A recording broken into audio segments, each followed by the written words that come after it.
Doing a double leg raise hold is a great core exercise, but isn't easy for a lot of beginners to do. If you're just starting out and you want to build up to that variation, you can start by simply doing a single leg bent knee raise on both sides, trying to hold for just a second on each direction.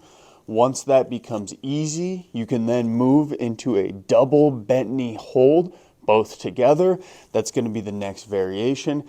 After that, you can move into a single leg with a bent knee hold. So you're going up on one and then you're going up. I know my rack's is a little bit lower here, so I can't fully do it, but you would ideally bring your foot all the way back down and then all the way back up. Of course, bending on the other leg and then repeating on the other side as well.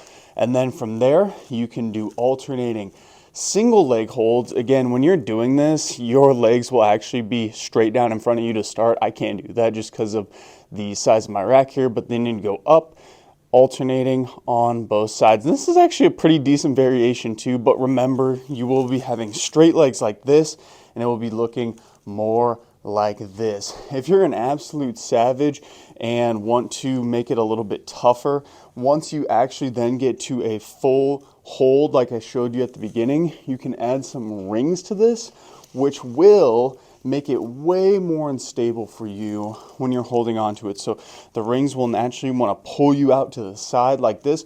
So you need to keep them tight to your body the entire time and still keep your legs and core in a nice straight line. I'm no gymnast and I can't get a full 90-degree angle yet. I'm trying to, and maybe with some of these variations, you'll be able to over time as